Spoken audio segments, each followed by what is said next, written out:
Now, buksan niyo po ang inyong pong mga Bible sa Book of Lamentations. Book of Lamentation. Every Sunday afternoon, pinag-aaralan po natin ang Book of Lamentation. Nung pinakinggan ko po yung preaching ko last Sunday, Leviticus ako ng Leviticus, but we're not studying Leviticus. We're studying Book of Lamentations. So, open your Bible in Lamentations chapter 2. Lamentations chapter 2.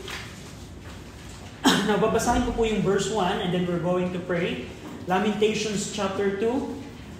The Bible says, "How had the Lord covered the daughter of Zion with a cloud in his anger and cast down from heaven unto the earth the beauty of Israel and remember not his footstool in the day of his anger." Shall we pray?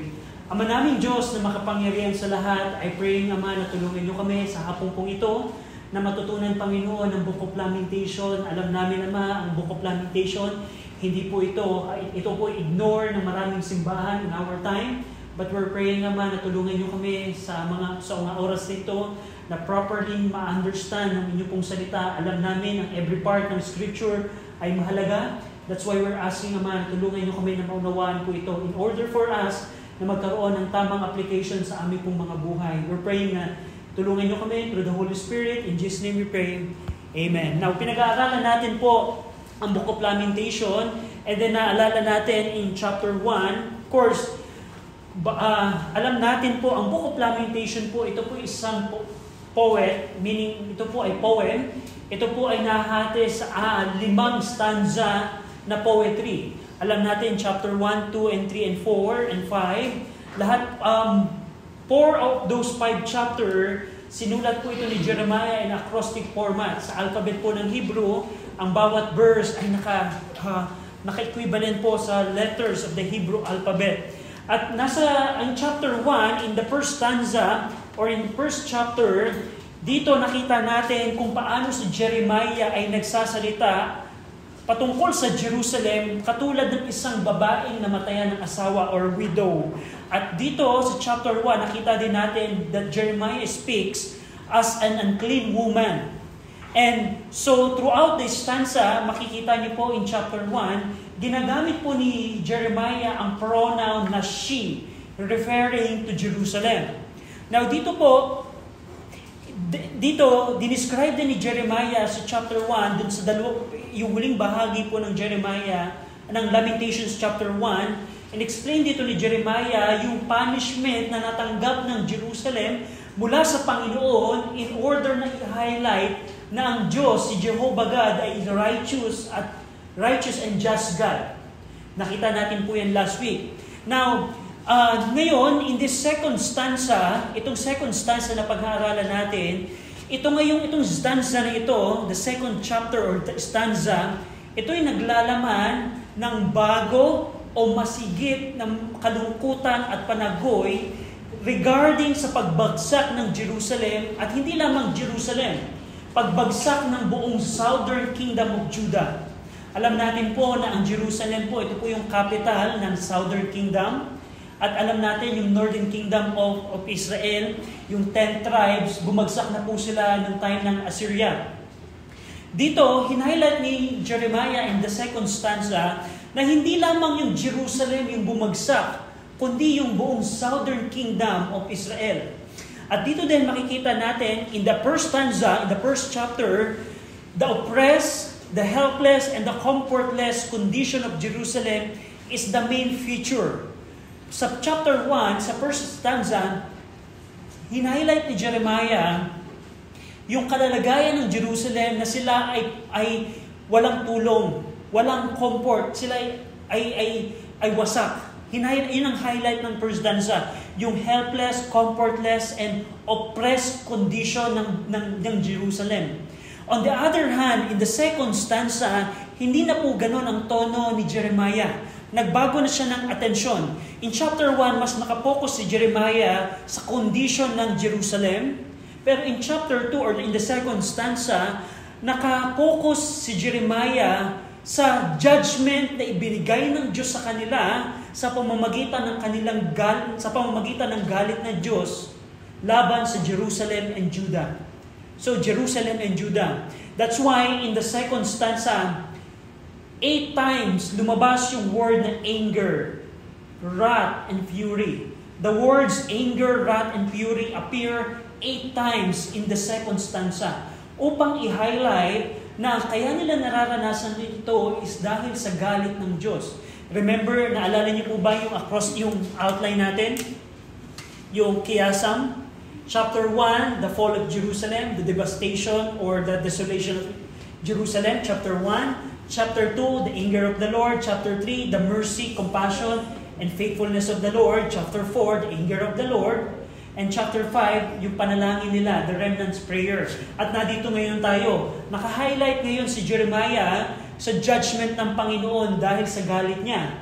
At dito, in chapter 2, verse 1 to 9, at yun po ang pag-aaralan natin, chapter 2, verse 1 to 9, that's our subject this afternoon. Dito po ipinakita ni Jeremiah yung judgment. Ano sa Tagalog ang judgment? Yung paghukom ng Diyos sa bansang Jerusalem, at hindi lamang sa Jerusalem, kundi pati sa buong kaharian ng Judah. Naalala natin po, ito po yung halimbawa, ito po yung map ng Jerusalem, ito po yung Mediterranean Sea, ito po yung Mediterranean Sea, ito po yung Jordan River, ito po yung Galilee, and then ito po yung Dead Sea. Alam natin po na yung kaharian po ng Israel, nahati po yan sa dalawa. Northern Kingdom and Southern Kingdom. At nandito po yung Jerusalem. Ito pong Northern Kingdom, ito po yung bumagsak nung panahon po ng Assyrian. And then ito pong Northern Kingdom, ay yung Southern Kingdom, specifically Jerusalem, ito po yung bumagsak noong 586 BC. Naalala nyo yung dates natin? 586 BC. 1.5 years before 586 BC, sumugod na si Nebuchadnezzar at pinalibutan yung buong Jerusalem. At after 1.5 years, doon po bumagsak ang Jerusalem. Pero dito, in-highlight ni Jeremiah na hindi lamang yung Jerusalem yung bumagsak, kundi yung buong kaharian ng Judah, the whole southern kingdom of Israel, ang kasamang nakaranas ng judgment ng Panginoon. At yun ang hinighlight niya dito in chapter 2. Sa chapter 1, sa first stanza, nakapokus siya sa Jerusalem, yung city of Jerusalem, the capital of the southern kingdom. Pero sa second chapter or second stanza, isinama niya na po ang the entire southern kingdom. At dito din, sa chapter 2, verse 1 to 9, in these 9 verses, Jeremiah described the judgment that the Lord had done to Jerusalem and Judah. So yun ang pinaka-highlight dito. Kaya kung mapapansin niyo po in chapter 2, verse 1 to 9, isa sa mapapansin po ninyo dito, the doer of those verses, the doer of those verbs, yung gumagawa ng mga action word na binanggit ni Jeremiah in these 9 verses ay ang Panginoon. Hindi siya nakapokus doon sa chapter 1, nakapokus siya sa anong kondisyon ngayon ng Jerusalem. Dito, mas nakapokus si Jeremiah, ano ang ginagawa ng Diyos ngayon sa Jerusalem at sa Judah.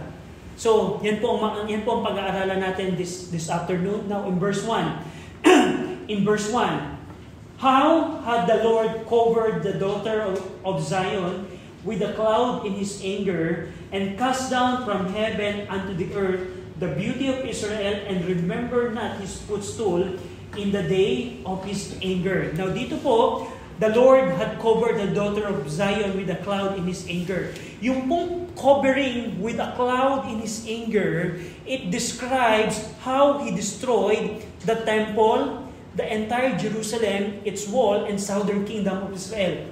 Now, in chapter 1 to 9, chapter 2 verse 1 to 9, meron po 4 areas na binanggit si Jeremiah na nawasak sa Jerusalem, na ginawa ng Diyos na mawasak sa pamamagitan ng Babylonian army. Yung una ay yung templo.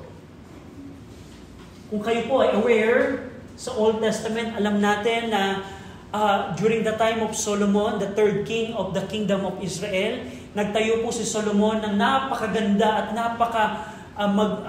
kamanghamanghang templo.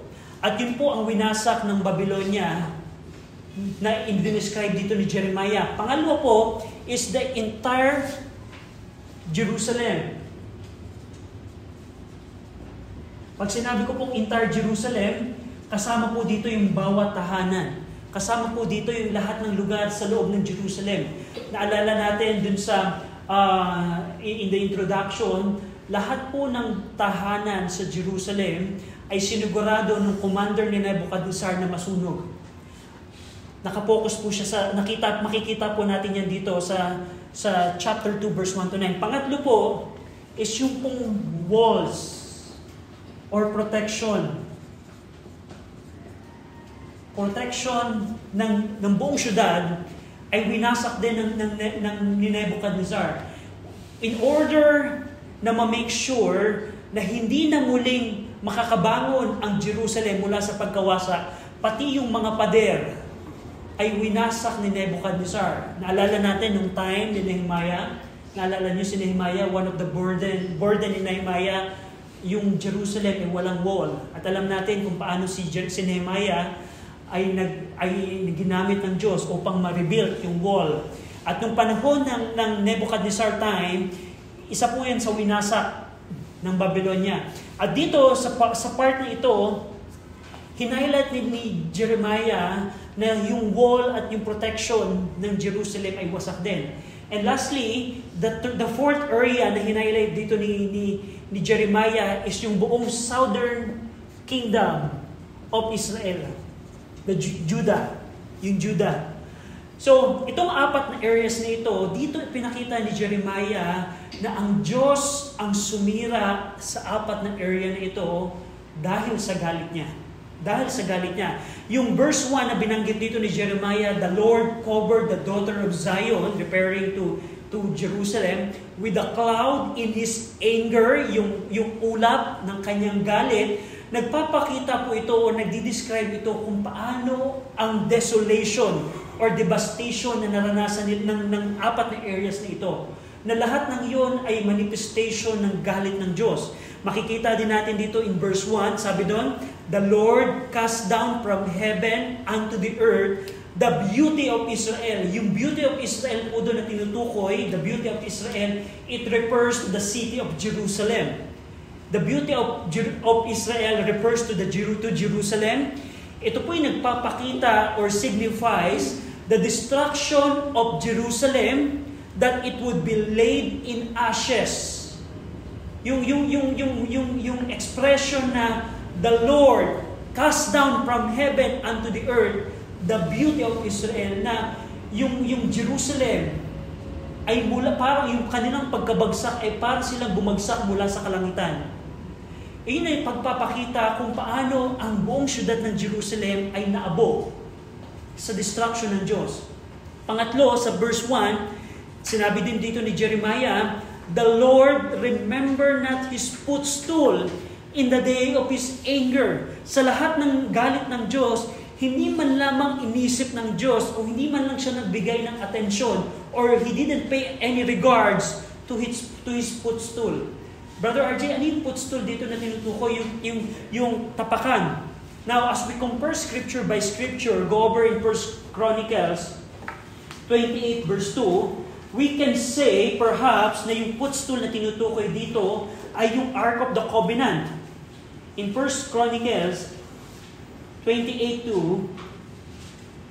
1 Chronicles 28 verse 2, sabi dito, 1 Chronicles 28:2, sabi ni Ezra, sa 1 Chronicles 28:2, then David the king stood up upon his feet and said, hear me, my brethren and my people. As for me, I had in my heart to build an house of the rest for the ark of the covenant of the Lord and for the footstool of our God, and had made ready for the building. And also in Psalm 99 verse 5, in Psalm 99 verse 5, in Psalm 99 verse 5, Psalm 99 verse 5, sabi dito, exalt ye the Lord our God and worship at His footstool, for He is holy. Now, one way to understand the scripture is we need to compare scripture by scripture. So perhaps yung footstool na tinutukoy dito ni Jeremiah sa verse number 1, na hindi man lamang inalala ng Diyos, ay probably yung Ark of the Covenant. Imagine niyo habang sinisira ng Diyos. And by the way, gusto kong pansinin ninyo, who is the doer of the verbs, of the action words that we found in verse 1? Sino yung nagpalibot ng ulap ng mga galit? Sino yung nagpabagsak sa beauty of Israel? Sino yung hindi umalala sa footstool? Ang Panginoon. So dito mapapansin nyo, it's Jehovah God who is doing all of this. And in verse 1, makikita natin, hindi man lamang inalala ng Diyos. Sabi ni Jeremiah, the Lord remember not His footstool in the day of His anger. Yung mga araw, yung mga panahon na sinisira ng Babylonia, ang mga areas na ito, hindi man lamang inalala ng Diyos ang kanyang tiniyayapakan, which could refer to the Ark of the Covenant. Now, in verse number 2, in Lamentations, may request na basahin po natin ng sabay-sabay. Lamentations 2:2, ready? Read. The Lord has swallowed up all the habitations of Jacob, and hath not pitied. He hath thrown down in his wrath the strongholds of the daughter of Judah. He hath brought them down to the ground. He hath polluted the kingdom and the princes thereof. So dito, gusto kong pansinin niyo sa verse 2, and explain dito ni Jeremiah kung paano itong southern kingdom of Israel ay winasak ng Diyos. Mapapansin niyo dun sa verse 2, the Lord had swallowed up all the habitations of Jacob and had not pitied. Yung pong habitation doon na tinutukoy in the Hebrew original, it refers to the pastures of Israel. Yung halimbawa, yung pasture, yung kung saan yung mga tupa ay dinadala ng mga pastor upang magpahinga, upang kumain ng mga damo, yun po yung habitation tinutukoy dito. Ibig sabihin, ang geographically, ang southern kingdom of Jerusalem of Israel, meron pong mga syudad like Jerusalem, like Akish in this part and other cities. At meron pong mga countryside, yung mga pasture or habitation. Dito pinakita ni Jeremiah na even yung mga pasture or habitation ay sinira din ng Diyos. Sabi dito, the Lord had swallowed up all habitation of Jacob, meaning lahat ng countryside ng buong kaharian ng Judah ay winasak din ng Diyos. Now, He destroyed all the habitation of Israel, and take note, and had not pitied. Ibig sabihin, He didn't have compassion. Panginoon, nagawa mo na hindi kaawaan ang buong ang iyong kaharian, southern kingdom of Judah? Yes, He didn't. Noong mga panahon na winawasak ng Babylonian, hindi lamang ang Jerusalem, kundi yung buong countryside ng Judah, pinakita dito ni Jeremiah na hindi man lamang naawa ang Diyos as a manifestation ng burning anger ng Diyos sa bansang Israel or sa Jerusalem. At dito, in verse 2, mapapansin ninyo, the Lord had thrown down in His wrath the strongholds of the daughter of Judah. He had brought them down to the grounds. Yung strongholds na tinutukoy po dito, ito po yung mga syudad sa Judah. Kanina merong pasture, ito yung countryside, yung mga palayan probably, walang palay, yung mga taniman nila, yung mga hill, yung mga talampas, any countryside, yun po yung mga pasture. At dito, hindi lamang yun ang sinira ng Diyos, kundi even yung mga syudad, mga strongholds. Yung mga stronghold, ibig sabihin po nun, ito po yung mga fortified cities of Judah, of Israel. Yung mga, like, nung time po nito, it could be yung Jerusalem, of course, yung Lachish, in the southern part of Jerusalem, yung Azekah, yung Ramat Rahel, yung po yung mga fortified city. Pag sinabing fortified, ito yung secured cities ng Israel. So dito, pinakita ni Jeremiah, hindi lamang yung mga pastures or habitation ang sinira ng Diyos, even yung mga syudad na well-protected ng wall, ang pinabagsak ng Diyos. He had thrown down in His wrath the strongholds of the daughter of Judah. At He had brought the fortified city down to the ground. Paano ang pagkasira ng Diyos sa kanila? Even up to the ground, winasak ng Diyos yung mga syudad na akala nila, okay, well protected kami, katulad ng Jericho. Remember yung time ni Joshua? Akala nila hindi sila mawawasak dahil double walled sila. And probably ganun din ang mindset ng mga Hudyo noong time na to. Pero Jeremiah highlights that the Lord had brought down the fortified city to the ground. Anong ibig sabihin ng expression na yun? Hanggang sa lupa. Lahat ng wall, lahat ng building ay nasira. That's the expression of that. Now in verse 2, makikita din natin dito, the Lord had polluted the kingdom and the princess thereof. The kingdom, referring to the southern kingdom, He polluted the entire kingdom, and the princess, meaning the rulers of that kingdom. Hindi lamang winasak ng Diyos yung buong southern kingdom, kundi He also defiled o nirumihan yung mga rulers of that kingdom.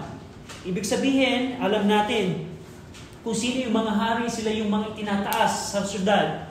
Pero at this time, yung mga royal rulers, God defiled them. Pinarumi ng Diyos sa paningin. What I mean defiled means is parang tinarato na wala ng respeto. So, ganyan ang ginawa ng Diyos. Verse number 3, basahin po natin. Ready? Read. He had cut off in His fierce anger all the horns of Israel. He had thrown back His right hand before the enemy, and He burned against Jacob like a flaming fire, which devoured round about. Now, this is very interesting. Verse number 3 gives us a picture during the attack noong 586 BC. Kung naalala ninyo, alam natin, halimbawa, ito po yung Jerusalem. Ito po yung templo. Ito po yung wall ng Jerusalem. Ito po yung Kidron Valley. In-explain dito ni Jeremiah paano yung naging attack ng Babylonia. In verse 3, sinabi dito, the Lord had cut off in His first anger all the horn of Israel. Yung horn dito na tinutukoy, it refers to the defenses and offenses of Israel. Yung halimbawa, probably, may mga tower po dito kung saan nakatayo po yung watchtower. Yung nagbabantay kung meron ng palusog. Nung unang panahon po, kung halimbawa nakita nung watchkeeper, yung watcher, na wait, merong army na pasugod, mag-aano po yan ng trumpeta. Pagka tunog ng trumpeta, lahat ng sundalo na nasa loob ng syudad, lalabas at makikipaglaban. Ito din po yung spot na kung saan yung mga archer ay nakatayo. Para kung lumusog man sila, patay na kagad. Pero dito, hinighlight ni Jeremiah, during the attack of the Babylon, the Lord had cut off all the horn. Yung horn doon na tinutukoy, it refers to the defenses or the offenses of Israel. Na habang lumulusob ang Babylonia, wala nang laban sila. Wala nang depensa at wala na ding opensa sila sa paggera sa kanila. Makikita din natin doon sa verse 3, paano winasak ng Diyos yun, yung mga horns or defenses sa tindi ng galit niya. Yung word na fierce anger, it is a burning anger. Naranasan niyo na ba na talagang galit na galit kayo? Na parang hindi na kayo makontrol? And that's the word na ginamit ni Jeremiah in first anger. In burning anger, God destroyed the defenses or the horns. Kaya nung lumusob ang Babylonia, it's so easily na masakop sila. Through Babylonia, nawasak yon. Ano pa? In verse 3, mapapansin nyo dito, the Lord had drawn back His right hand from before the enemy. Ibig sabihin po dito, Jehovah God withdrew from His people His assistant to fight against their enemy.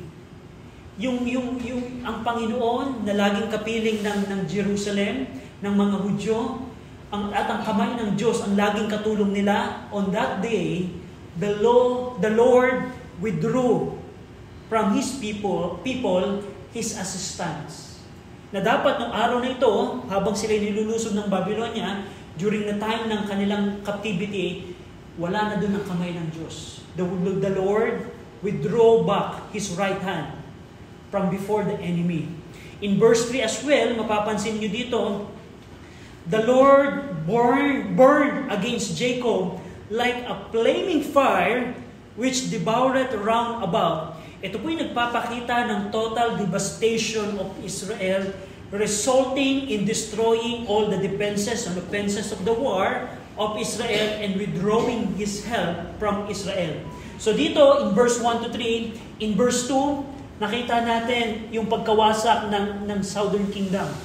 The pasture and the cities were brought down. Now in chapter 2 verse 3, nakikita natin na yung walls and protection, the horns, ay nawasak din. Sino ang nagwasak doon? Brother RJ, it's the Babylon, no?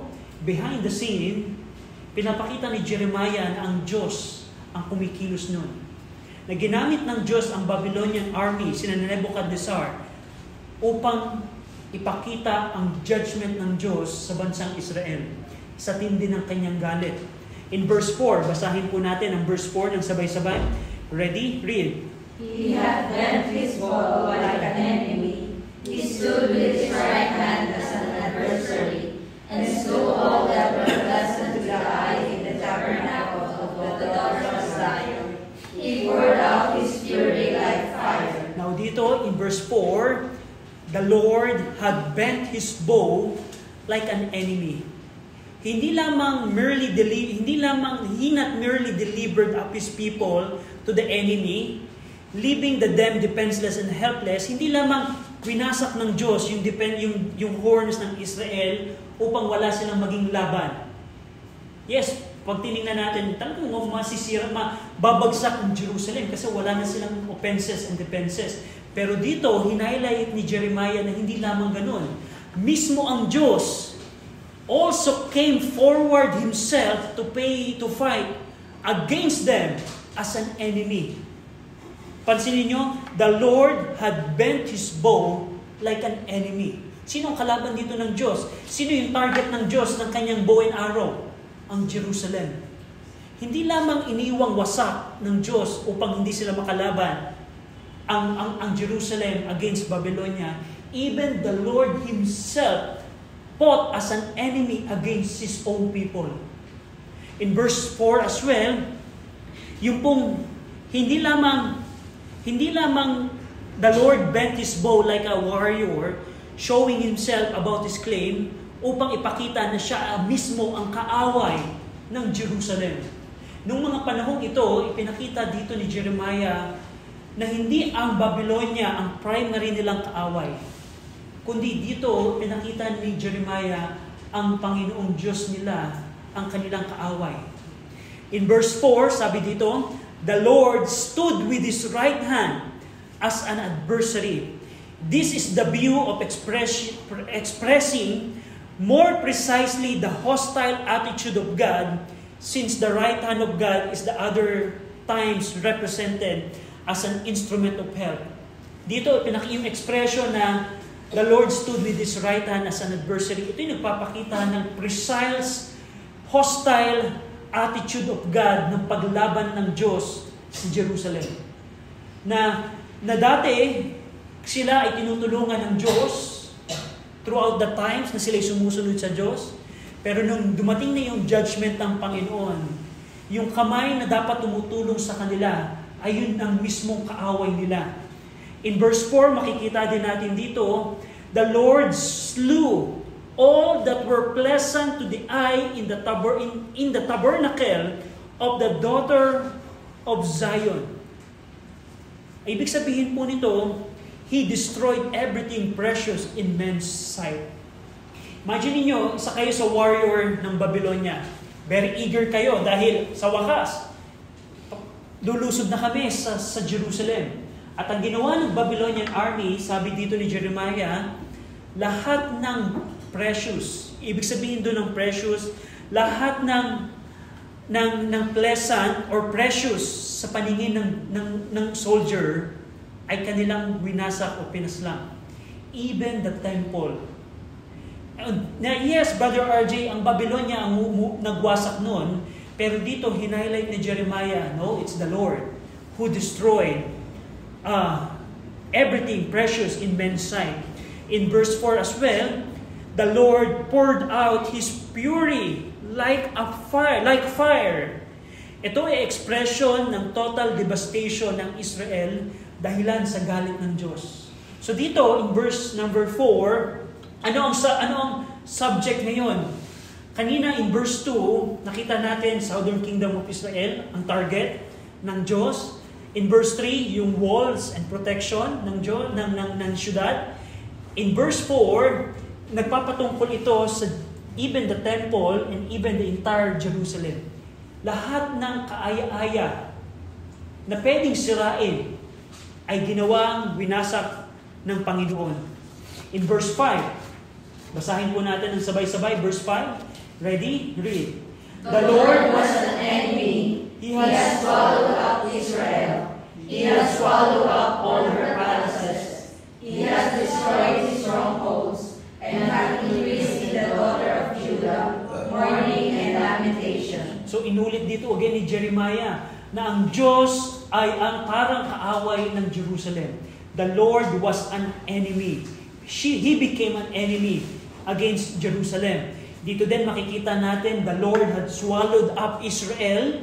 He had swallowed up all her palaces. Yung pong Israel dito, perhaps, ginamit dito ni Jeremiah upang, it refers to Judah, ginamit ni Jeremiah yung title na Israel, probably for the reason na upang ipakita na ang Judah ay ang pinagkasundong tao, mga tao ng Diyos sa Judah. What I mean is, yung Israel, ginamit probably ni Jeremiah as a term to Judah, referring to Judah, in order to show that Judah as the covenant people. To show Judah as the covenant people. And dito, minention ni Jeremiah yung palaces. It points to the destruction of Jerusalem, the palaces. Yung lahat ng makikitang tahanan, yung mga kaharian nung hari ni King Zedekiah, winasak din.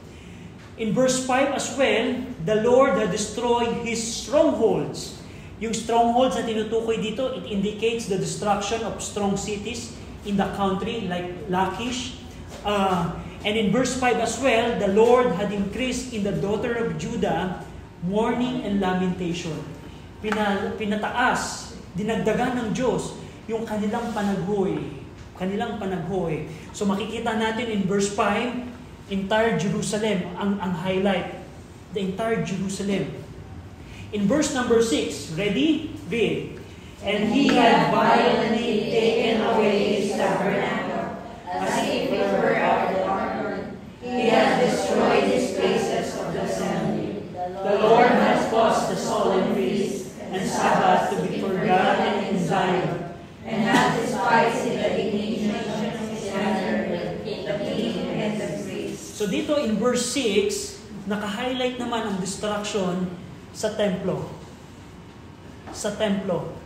Binanggit dito ni Jeremiah, the Lord had violently taken away His tabernacle as if it were of a garden. Yung garden po dito in the Hebrew, in the original, the word garden means enclosure. Enclosure. Ibig sabihin po nito, ang Diyos ay violently tinanggal ang templo, which is the sanctuary protected by Himself. Na noong unang panahon, before itong event na ito, ang Diyos mismo ang nag-i-enclose, nagpo-protekta sa templo. Dahil yun ang tahanan niya. Pero at this time, ang Diyos mismo ang nagtanggal o nagwasa sa tabernacle or the temple, which is the sanctuary protected by Himself, the garden, as it were of a garden. Garden means enclosure. Na yung templo, na ang Diyos mismo ang nag-iingat, ay ang Diyos mismo ang nagwasak. In verse 6 as well, dito pinakita that the temple is viewed as a place sacred to God. In verse 6 as well, the Lord had destroyed His places of the assembly. Dito, yung word na places of assembly, it refers to the place where He meets His people. Now, ang tanong, nung mga panahong ito, ano ang lugar na ang Diyos ay nakikipagtagpo o nakikipag-fellowship sa Kanyang tao, sa mga Hudyo, sa templo. At nung panahon ito, the Lord had destroyed His places of the assembly. Yung templo kung saan nakikipagniig, nakikipag-fellowship ang Diyos sa Israelites ay tinanggal at winasak ng Diyos. At dito in verse 6, the Lord had caused the solemn feasts and Sabbaths to be forgotten in Zion. Kasama ng pagbagsak ng templo, of course, winasak ang templo, which is the place of assembly. Kasama pagwasak nito, yung mga celebration, yung mga public festival, yung mga divine service na kasama na ginagawa nila sa templo ay kapwang nakalimutan na. Imagine niyo, ikaw si Jeremiah, after ng pagkawasak sa inyo ng Jerusalem, ng Babylonia, hindi na nila magawa yung observing Sabbath. Hindi na sila makapag-worship sa templo. Anong pupuntahan nilang templo? Wala ng templo. Wasak. At yun ang pinakita dito ni Jeremiah. In verse 6 as well, hindi lamang yung structure ng templo, hindi lamang yung mga celebration and feast. Dito as well, the Lord had despised in the indignation of His anger the king and the priest. Yung pong king and priest, ito po yung two offices in the Old Testament, 2 out of 3 offices in the Old Testament na inaanoy. Ang mga inaanoy po sa Old Testament, yung priest, yung king, at yung prophet. Yung po ang mga inaanoy sa Old Testament. At dito, yung king and priest ay nireject ng Panginoon. The Lord had despised sa pamamagitan ng kanyang fierce anger or indignation of His anger. Dahilan na wala ang templo, kung mapapansin niyo dito, dahilan na wala ang templo, wala na ngayon yung mga feast, yung mga celebration na ginagawa nila, the solemn feast. Dahilan na wala ang templo, yung mga priests ay despise. Kung ikaw ay priest ng mga panahon ito at wala ang templo, may importansya ka pa ba? So yun yung pinaka-highlight dito. Dahilan sa pagbagsak ng templo, yung mga feast, yung Sabbath keeping, yung mga celebration nila associated sa templo, at even yung mga priests ay despise din. At makikita natin lahat ng iyon, ang Diyos ang kumilos. In verse 7, basahin po muli natin, verse 7, ready? Read. The Lord hath cast off His altar. He hath abhorred His sanctuary. He hath given up into the hand of the enemy the walls of her palaces. They have made a noise in the house of the Lord, as in the day of the solemn feast. So dito, nagbigay uli si Jeremiah ng details sa pagkabagsak ng templo. Una, the Lord had cast off His altar. Remember, yung altar ay bahagi po ng templo. The Lord rejected the altar kung saan sila nag-o-offer. And also, the Lord have abhorred, meaning rejected, His sanctuary. Yung kanya mismong sanctuary, He also rejected it. In verse 7 as well, the Lord had given up into the hand of the enemy the walls of her palaces. Yung walls of palaces po dito, according sa context, it refers to the walls of the temple. The walls that designate the temples. In verse 7 as well, very interesting na mapapansin ninyo, previously, bago mangyari ito, ano ang ingay na napapakinggan sa templo? Yung ingay ng pagsamba ng mga Hudyo kay Jehovah God. Pero dito, nagtaka si Jeremiah na hindi na ganun ang napapakinggan nila. Sabi dito ni Jeremiah in verse 7, they have made a noise. Sino yung they dito? The Babylonian army. They have made a noise in the house of the Lord as in the day of a solemn feast. Parang naalala ni Jeremiah yung solemn feast na ginagawa nila sa templo. Pero iba ngayon ang context. Ang context, it is the triumph noise or victory noise ng Babylonian army sa templo mismo. Yung noise na tinutukoy dito, it refers to the to the noise of jubilee or triumph ng Babylonian army. Habang nagsisigawan yung Babylonian army sa kanilang tagumpay sa pagkawasak sa Jerusalem, napapakinggan ng mga Hudyo na parang nung kami dati, habang sinasamba namin si Jehovah God. In verse 8, basahin po natin ng sabay-sabay. Ready? Read.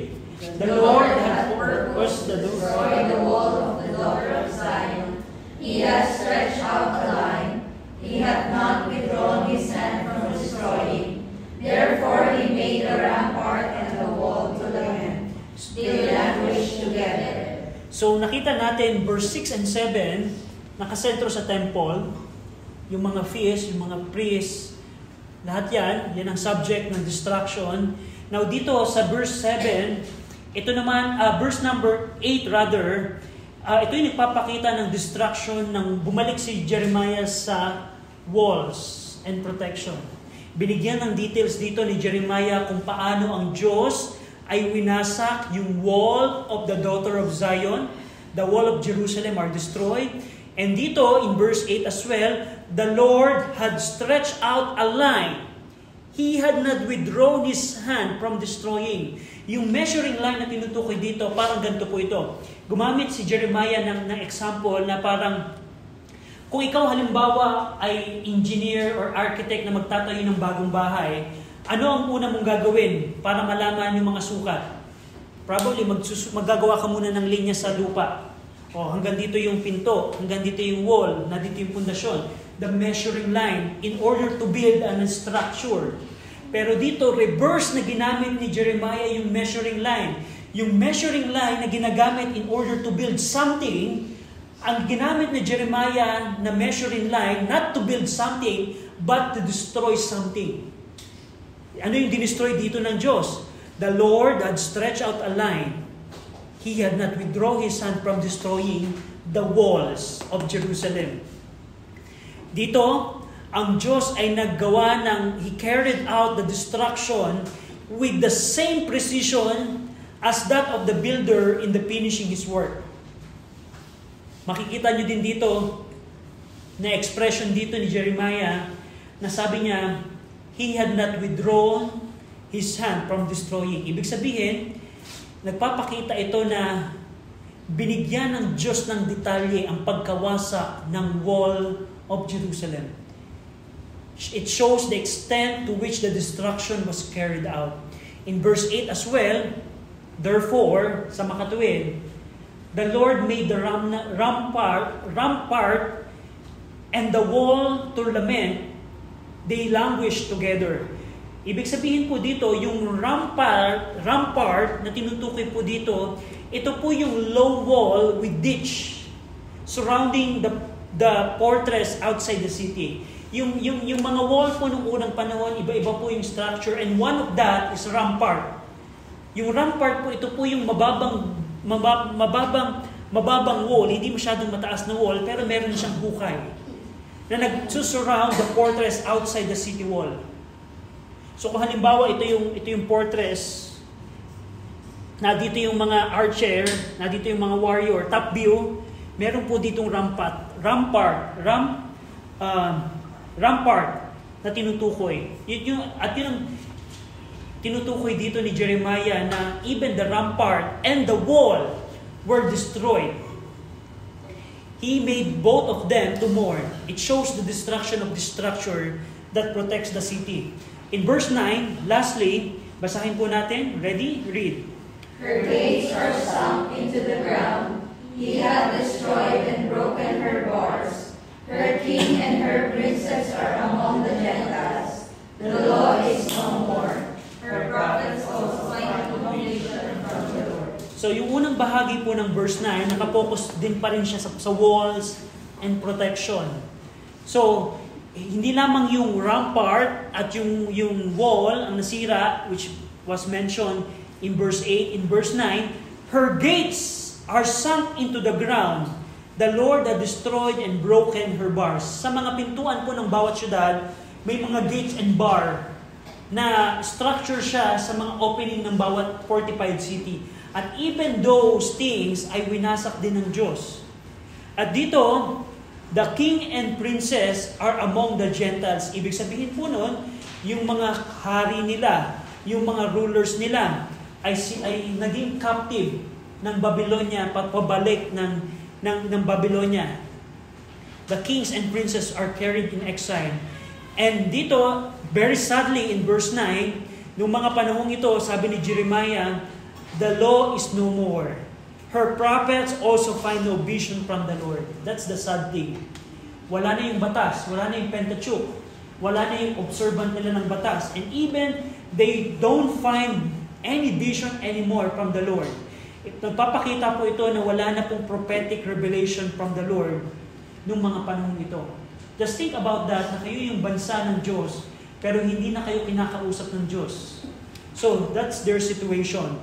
So, makikita natin in our study na ito pong chapter 2, verse 1 to 9, ito, one thing na ma-observe nyo in these verses, laging ang Diyos ang gumagawa. The Lord. The Lord. The Lord had done this. The Lord did this. The Lord destroyed this. That's one thing na makikita nyo. And in these verses as well, ano yung isa pa nyo makikita? Ano yung motivation ng Diyos ng paggawa niya ng mga bagay na yun? Ano yung nagtutulak sa Kanya? In His fierce anger. Sa judgment ng Diyos ay tulak ng galit ng Diyos. Nakita natin in verse 2. Verse 2, the whole southern kingdom of Israel. The habitation and the strongholds. In chapter 2 verse 3, nakita natin yung horns of Israel, repairing sa walls and protection. Yung chapter 4, chapter 2 verse 4, the entire Jerusalem. Chapter 2 verse 5, it refers again to Israel, the entire Israel. Chapter 2 verse 6 to 7 refers to temple. Chapter 7, 8 and 9, walls and protection. So, dito makikita natin, dyan ang areas kung saan sila hinusgahan ng Diyos. The Lord did this, the Lord had done that. Now, in application sa ating panahon, now, Brother RJ, yes, okay, very interesting na ganyan pala ang nangyari sa Jerusalem. Na ito pala ay galit mula sa galit ng Diyos. Ito pala ang Diyos ang kumilos. Now, sa ating panahon, ano ngayon ang application? Alam na natin ngayon ito, ano ang matututunan natin sa lesson na ito? Una, tandaan po natin mga Kristiyano at mga kaibigan natin, lahat po ng makasalanan. Brother RJ, sino yung makasalanan? Basically, you and me. Dahil ikaw at ako ay lumalabag sa kautusan ng Diyos. Bawat araw, we are expert in sinning. Expert. We have PhD in sinning. Ikaw at ako, lahat tayo PhD in doing sin. At alam niyo ba, dahil sa ating kasalanan, lahat po tayo ay nakaabang, naghihintay ng judgment ng Panginoon sa tindi ng galit niya. Siguro titingnan natin, Brother RJ, buti nga sa kanila. Buti nga sa kanila, nangyari sa kanila yon. No, be careful, dahil tandaan nyo, ang Diyos ay hindi nagbabago, ang makasalanan ay hindi nagbabago, even nagiging worse pa ang makasalanan sa paggawa ng kasalanan. Ibig ba sabihin, Brother RJ, buti nga sa kanila, tayo hindi makakaranas nito? No. Tandaan nyo, lahat ng makasalanan sa mundong ito, ikaw at ako, ay nakaabang sa judgment ng Panginoon. Sa judgment ng Panginoon. At alam nyo ba, sa mga kaibigan namin, pwede mong matakasan yan. Yung destruction na nakita natin dito sa Jerusalem at sa Southern Kingdom of Jerusalem, of Israel, ito ay judgment ng Diyos sa kanilang kasalanan. Ang tanong, tayo ba ay makakatakas din sa judgment ng Panginoon? Tayo ba exempted na sila lamang ang i-judge ng Panginoon? No. Bawat makasalanan sa mundong ito ay nakaabang tayo sa judgment ng Diyos. Lahat po tayo ay under the judgment of God. Dahil ang Diyos po ay banal at makatuwiran at tayo ay makasalanan. Bawat kasalanan na nilalabag mo mula sa Diyos, nililista yan ng Diyos. At tinawag siya ni Pablo ng utang. For the wages of sin is death. At bawat isa sa atin ay nakahanda at naghihintay sa judgment ng Panginoon. Pero sabihin ko kaibigan, ang mabuting balita, that's the bad news. Pero ang sabi ng Biblia, but the wages of sin is death, but the gift of God is eternal life through Jesus Christ. Ibig sabihin, pwede mong matakasan pala yung judgment na ito. Not specifically ito. By the way, in the future, the Philippines will be under the judgment of God as well. The all nations, according sa prophecy ni Jeremiah, even the nations, including the Philippines, will be in judgment ng Panginoon. Makakaranas din po ang bansa natin ng judgment ng Panginoon. Part of ng righteousness ng Panginoon. Pero, the good thing is, ano yung judgment na ultimate na mararanasan ng tao? This is just physical. Yung pagkawasak ng syudad, pagkawasak ng templo, pagkawasak ng wall, pagkawasak ng pasture and habitation. Ito ay physical lamang. Alam nyo ba na merong judgment ng Panginoon na more serious and ultimate? Ay yung tinatawag na dagat-dagatang apoy. Go over in Revelations chapter 20. I'm sorry, 21 verse 8. Revelation 21 verse 8. Revelations 21 verse 8. Ready? Basahin po natin sabay-sabay. Ready? Read. But the fearful and unbelieving and the abominable and murderers and whoremongers and sorcerers and idolaters and all liars shall have their part in the lake which burneth with fire and brimstone, which is the second death. Na unang katotohanan, mga kaibigan at mga Kristiyano, ang Diyos ay hindi magbabago.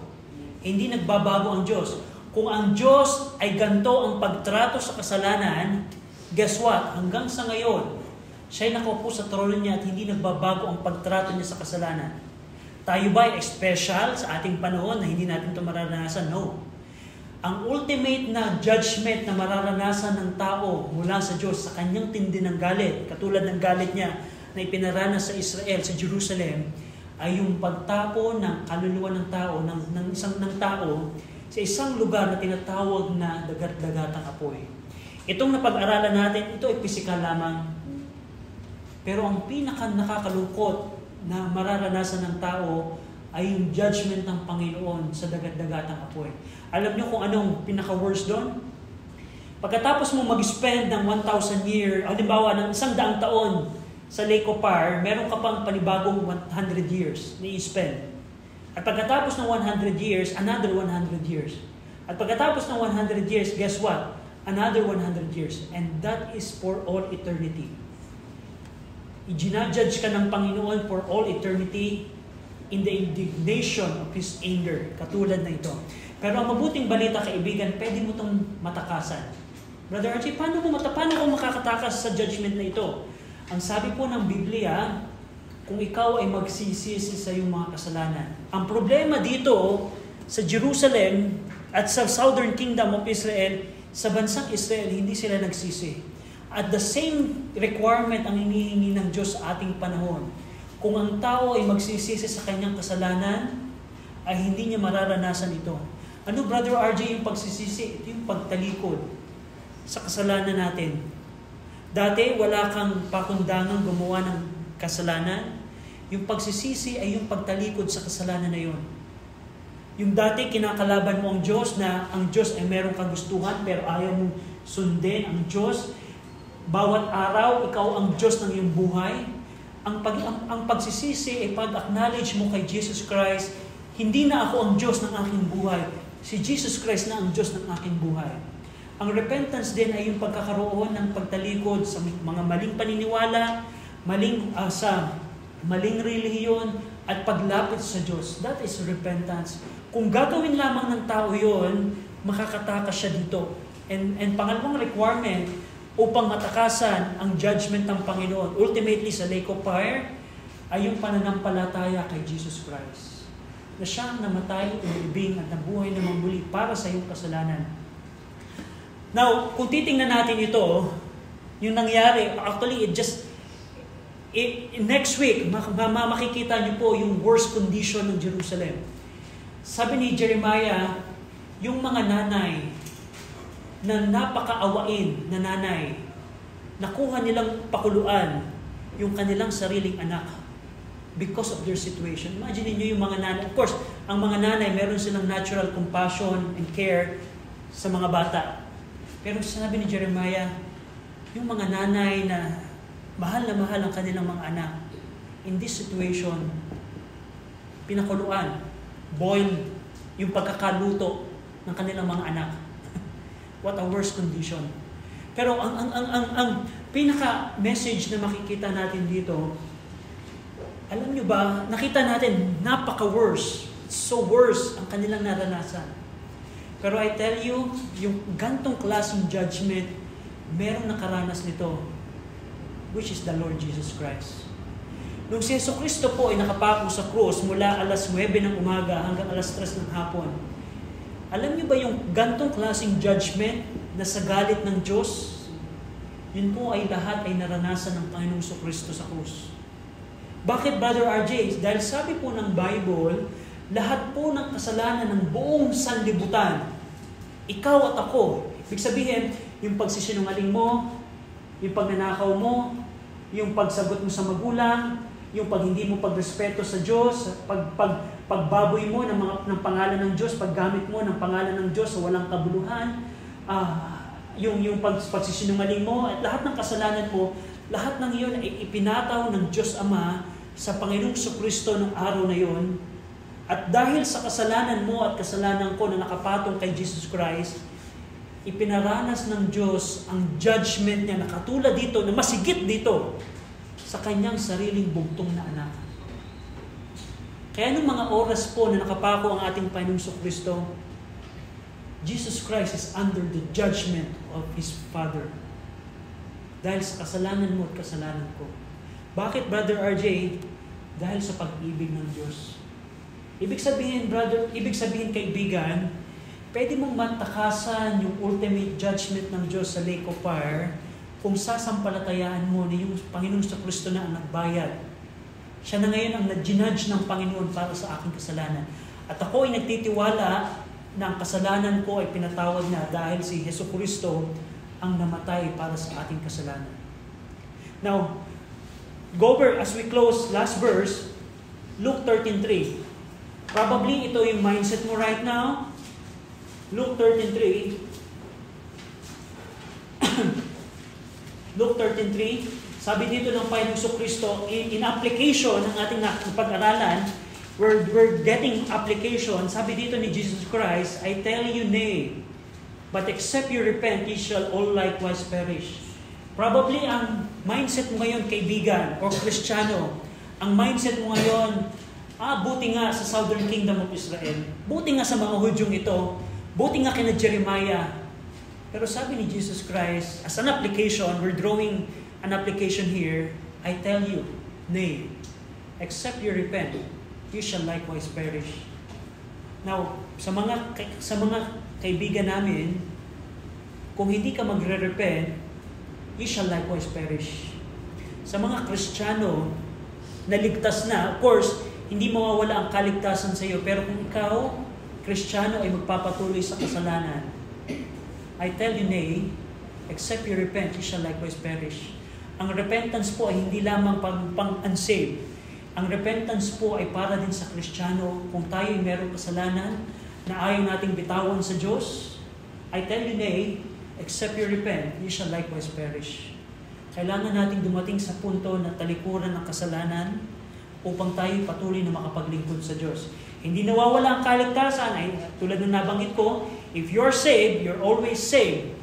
Pero kung ang kasalanan ay pananatiliin mo sa iyong buhay, alam mo kung anong kasalanan dinidil sa iyo ng Diyos, ang Diyos ay nangungusap sa iyo through the Word of God, at alam ng Diyos na tinutulak ka ng Diyos, meaning tinatawag ka ng Diyos upang magsisi sa kasalanan na yan, Kristiyano. Pero I tell you nay, except you repent, you shall likewise perish. You shall likewise perish. Shall we pray? Ama naming Diyos, salamat Panginoon sa Book of Lamentations. Salamat, Panginoon, sa inyo pong kabutihan, Panginoon, sa amin, kung paano nyo pinakita na kayo'y matuwid at makatarungang Diyos. Tunay, Ama, na meron pong judgment na nakaabang po sa tao, pero salamat, Panginoon, dahil ang aming Panginoong Kristo ang nakaranas, Panginoon, in our place, na siyang namatay under your judgment para po sa aming kasalanan. Salamat, Panginoon, sa plano po ng kaligtasan na kami, Panginoon, mga ligtas, ay hindi na po makakaranas ng dagat-dagatang apoy. We're praying din naman sa mga kaibigan namin na nakapakinig po nito. I pray na kayo magbigay ng conviction, Panginoon, sa kanila. Kayo magpakita na kailangan nilang magsisi sa kanilang kasalanan at kailangan nilang manampalataya sa aming Panginoong Kristo. Sa ngalan po ng aming Panginoong Kristo, ito po ang aming panalangin. Amen. Habang ang lahat po ay nakayuko at nakapikit before we dismiss, magkakaroon lamang po tayo ng 2 to 3 minutes as a way na para po tayo ay makapag-respond